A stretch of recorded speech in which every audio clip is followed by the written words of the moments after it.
ठाकुर जी को या तो गुलाब का या मोंगरा का, या सबसे सुंदर है खस का। खस का इत्र ठाकुर जी को ग्रीष्म काल में बहुत सुख देता है। हमारे गिरधर लाल जी तो खस की टाट में रहते हैं। गर्मियों का जब समय आएगा तो एक कुटिया बनानी पड़ती है खस की, उसको गीला कर दो कुटिया को, और महाराज ठाकुर जी को बिठा दो, पंखा बंद कर दो, कूलर बंद कर दो, इतनी ठंड रहती है उसके भीतर, उसमें लाल जी विराजते हैं सुख से। तो खस का इत्र ठाकुर जी को बहुत प्रिय है। खस का हो गया, मोंगरा का, जिनकी तासील ठंडी है ऐसे इत्र ठाकुर जी को लगाने। जैसे कि हिना का इत्र नहीं लगाना, गर्म होता है। कस्तूरी का इत्र नहीं लगाना, वो भी गर्म होता है। केसर भी गर्म तो होता है पर कई जगह लगाते हैं, पर केसर भी गर्म है। तो जो शीत प्रदान करें ठाकुर जी को, चंदन हो गया, मोंगरा हो गया, खस का इत्र हो गया, ये ठाकुर जी को अर्पित करने चाहिए। और एक और बात सुनो, ग्रीष्म ऋतु में ठाकुर जी को वस्त्र हल्के पहनाओ, ज्यादा भारी भरकम कपड़े नहीं। जैसे घर के बच्चे शॉर्ट्स पहन के घूमते हैं, ऐसे ही शॉर्ट्स तो मत पहनाना, पर हाँ थोड़े हल्के वस्त्र। ज्यादा जड़ाऊ, ज्यादा कढ़ाई वाले, ज्यादा भारी वस्त्र वो ठाकुर जी को ग्रीष्म में नहीं पहनाने चाहिए। अपनी जैसे हम लोग रहते हैं गर्मियों में सूती पहनते हैं, सरल पहनते हैं सहज, वैसे ठाकुर जी की सेवा में भी भाव रखो। गरम वस्तु जो भी हो वो ठाकुर जी से दूर हो। एक तो वो 9 तपा आते हैं ना, जो भयंकर गर्मी के दिन होते हैं, जून में आते हैं, कभी जुलाई में आते हैं, जून में ही आते हैं, 9 तपा बोलते हैं। उनमें तो हमारे ब्रज में तो ऐसा है कि ठाकुर जी के आगे फुब्बारा चलाया जाता है, मोंगरे के बंगले बनाए जाते हैं, गुलाब के मोंगरे के बंगले, इतना ठंडक रखी जाती है ठाकुर जी के पास। क्यों? क्योंकि हमारी आपके भाव से ठाकुर जी हमारे घर में विराज रहे हैं, लेकिन ठाकुर जी के भाव से ठाकुर जी वन में हैं, ठाकुर जी गैया चरा रहे हैं, वहां धूप पड़ रही है, इसलिए हर प्रकार से ठाकुर जी की योग्यता का भाव रखें। और 9 तपाओं में ऐसा भी होता है कि सूती वस्त्रों को चंदन के जल में भिगो दो, और भिगोने के बाद वो जब ठंडा हो जाए, सूख जाए, तब ठाकुर जी को धारण कराओ। कई बार तो गीले वस्त्र ही पहना दो ठाकुर जी, इतनी गर्मी पड़ रही है महाराज, गीले वस्त्र में ही ठाकुर जी घूम रहे हैं। कभी फुब्बारे लगा दो ठाकुर जी को। गर्मियों का सुख, गर्मियों में सबसे ज्यादा सुख मिलता है सेवा में। क्यों? ठाकुर जी के मालाएं कम हो जाती हैं, वस्त्र कम हो जाते हैं, तो अंग का दर्शन होता है, छाती दिखेगी, गर्भ दिखेगा, भुजा दिखेंगी। हमको तो हमारे लाल जी, ये जो पीछे दर्शन है, ये शीतकाल का दर्शन है, या स्क्रीन में जिनको दिख रहे होंगे ये भी होली के दर्शन है। अक्षय तृतीया से ठाकुर जी के वस्त्र हल्के हो जाएंगे, और फिर ठाकुर जी बढ़िया कम कम वस्त्र पहनेंगे। तो इत्र जो है ये इस प्रकार, जिनकी तासील ठंडी होती है, ऐसे इत्र धारण कराओ। दूसरा प्रश्न है, अष्टछाप के कवि और अन्य भक्तों के बारे में सुना है कि गृहस्थी में रहकर वह उनके भाव कितने पुष्ट थे। महाराज जी हमारे भाव कैसे पुष्ट होंगे? देखो, गृहस्थी में रहकर के ये विषय क्यों जोड़ा? क्या गृहस्थी को आप उचित नहीं मानते? गृहस्थी को उचित नहीं मानते तभी तो ये लिखा है, ऐसा नहीं है। ठाकुर जी सबसे ज्यादा प्रसन्न होते हैं गृहस्थों से, क्योंकि गृहस्थों को अपने जीवन का निर्वहन भी करना है और उससे समय निकाल के ठाकुर जी को भी भजना है। तो गृहस्थी में रहते हुए भगवत सेवा, इसमें अब 2 प्रकार हो गए हैं कि आजकल क्या होता है कि सब नहीं है भक्त, आप अकेले भक्त हो तो क्या करें। तो अंतर्निष्ठ भक्ति का एक प्रावधान है। अंतर्निष्ठ भक्ति कहते हैं कि ज्यादा प्रकट मत करो सबके आगे, अपने मनोभाव से सेवा करते रहो। या तो बन जाओ मीराबाई की तरह, फिर ताने सुनने की भी सामर्थ्य रखना, सबसे लड़ने की भी सामर्थ्य रखना, सबके बुरे बनने की भी सामर्थ्य रखना। और ये नहीं है सामर्थ्य ज्यादा ताने वाने सुनने की, तो अंतर्निष्ठ हो जाओ। अंतर्निष्ठ का मतलब होता है जिस प्रकार किसी से हम प्रेम करते हैं लेकिन हम उसको कभी बताते नहीं, एक तरफा प्रेम, कभी उसको प्रकट नहीं करते, कभी उसको जाहिर होने नहीं देते, कभी उसको पता लगने नहीं देते। ठीक वैसा प्रेम आपका ठाकुर जी के प्रति, उसको किसी को पता मत चलने दो, अंदर ही अंदर उस भाव को निर्मित करते रहो। श्री भक्तमाल जी में नाभा गोस्वामी जी ने अंतर्निष्ठ भक्ति का प्रावधान बताया। आज के परिप्रेक्ष्य में, इस कलयुग में अंतर्निष्ठ भक्ति होनी चाहिए। अंतर्निष्ठ भक्ति का मतलब क्या? अब तिलक लगा रहे हो, सब हंसी उड़ा रहे हैं। तिलक लगा के कॉलेज जा रहे हो, ऑफिस जा रहे हो, स्कूल जा रहे हो, बच्चे मजाक उड़ा रहे हैं। या तो ऐसे हो जाओ कि उनके मजाक से आपको कोई फर्क ना पड़े, आप अपने रूप में रहो, स्वरूप में रहो। हम हवाई जहाज में भी ऐसे ही घूमते हैं, हम रेल में भी ऐसे ही जाते हैं, हम तिलक हमेशा ही लगाते हैं। बिना तिलक के अगर हम अपने आप को भी शीशे में देख लेते हैं तो अजीब सा लगता है। अब तो ऐसा रूप हो गया है। तो या तो ऐसा बना लो स्वयं को कि किसी से आपको कोई फर्क ना पड़े।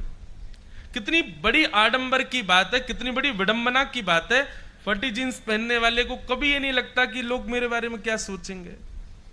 मुर्गा की टांग पकड़ के खाने वाले को कभी ये नहीं लगता कि कोई मुझे देख रहा होगा तो उसको अजीब लग रहा होगा। लेकिन तिलक लगाने वाले को कितनी जल्दी शर्म आ जाती है। धोती पहनने वाले को कितनी जल्दी लज्जा हो जाती है। चोटी रखने वाले बालकों को चोटी रखवा देते हैं, जाके दुकान पर खुद ही कटवा आते हैं, फिर कह देते हैं उनको ध्यान नहीं रहा, नाई ने काट दी। इतनी लज्जा। मैं कथाओं में कहा करता हूं, ब्याह के बाद पत्नी अपने पति के लिए बदल जाती है। कई बार पत्नी के लिए पति बदल जाता है। अपने बच्चों के लिए सैक्रिफाइस माता पिता करते हैं, बदल जाते हैं, अपना जीवन बदल देते हैं अपने बालकों के लिए। क्या एक भक्त होकर के हम भगवान के लिए नहीं बदल सकते? इतना परिवर्तन नहीं कर सकते? और अगर इतना परिवर्तन भी नहीं हो पा रहा है तो मत चलो ना, इस पथ की जरूरत नहीं है। आप रहो संसार में, कोई आपको खींच के तो ला नहीं रहा है। कई लोग बोलते महाराज जी भक्ति तो बहुत है, ठाकुर जी की सेवा तो हम बहुत करते हैं, हमसे वो नहीं छूट रहा प्याज लहसुन। अरे कई बार हमने सुना है, अनुभव तो नहीं है, आप लोगों को होगा। ब्याह के बाद पत्नी को कोई चीज अगर पसंद नहीं तो पति छोड़ देता है, उसको अच्छा नहीं लगता तो मैं नहीं करूंगा। पति को कोई चीज प्रिय नहीं तो पत्नी छोड़ देती है। बच्चों का जन्म होता है, कई बार बच्चों को दिक्कत होती है तो माता पिता बेचारे सेक्रीफाइस करते हैं। रात में एसी नहीं चलाएंगे, ऐसी जगह नहीं जाएंगे, हमारे बच्चों को दिक्कत हो जाएगी। आप सबके लिए सेक्रीफाइस करते हो, ठाकुर जी के लिए सेक्रीफाइस करना ही भक्ति कहलाता है। और नहीं कर सकते तो मत आइए इस पथ पर। गृहस्थ आश्रम में रहते हुए आप जितना जल्दी ठाकुर जी को प्रसन्न कर सकते हो उतना विरक्त होके नहीं कर पाओगे। और रही बात आपका प्रश्न की इन अष्टचाप के सखाओं ने कैसे, इनका ये देखो दो स्थिति होती हैं, एक होती है तन की, एक होती है मन की। तन की स्थिति जो होती है वो कई बार बनावटी होती है। जैसे बहुत ध्यान से सुनिएगा, हम मन से तो कुछ और हैं, पर समाज के लिए, माहौल देखते हुए, परिवार के लिए हम तन से वैसे हो जाते हैं जैसा वो चाहते हैं। बहुत ध्यान से सुनिएगा। हम लोगों को नाटक करना बहुत अच्छा आता है। ठाकुर जी ने एक कला दी है हमको, नाटक बहुत बढ़िया आता है। और वो हम कैसे करते हैं? कोई रिश्तेदार आया, हमको बिल्कुल पसंद नहीं है, लेकिन वो घर आ जाए, अरे अरे आइए आइए, बहुत दिन से तुमको याद कर रहे थे, हैं बैठो ना, आओ। अब उस समय देखो ये दो स्थिति, मन की स्थिति तो क्या कह रही है, कब जाए, और तन क्या कह रहा है, अरे बैठो ना, इतनी जल्दी जा रहे हो, चाय नहीं पियोगे, हैं?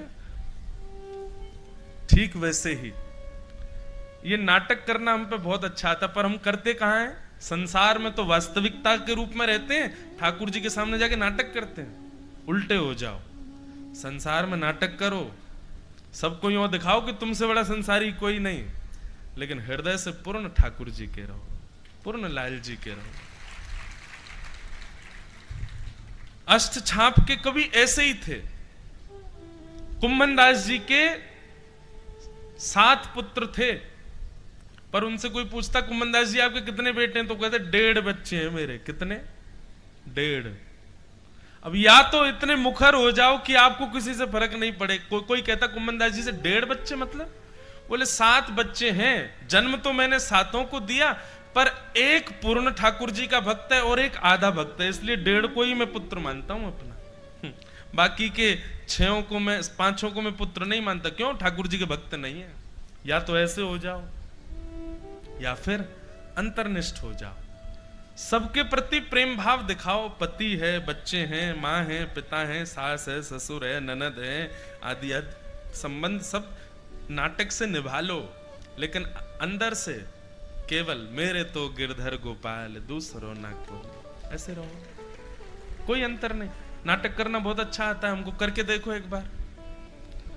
तो ये अष्टछाप के कवियों के विषय में पूछा कि गृहस्थाश्रम में रहकर के उनकी भक्ति इतनी पुष्ट कैसे थी।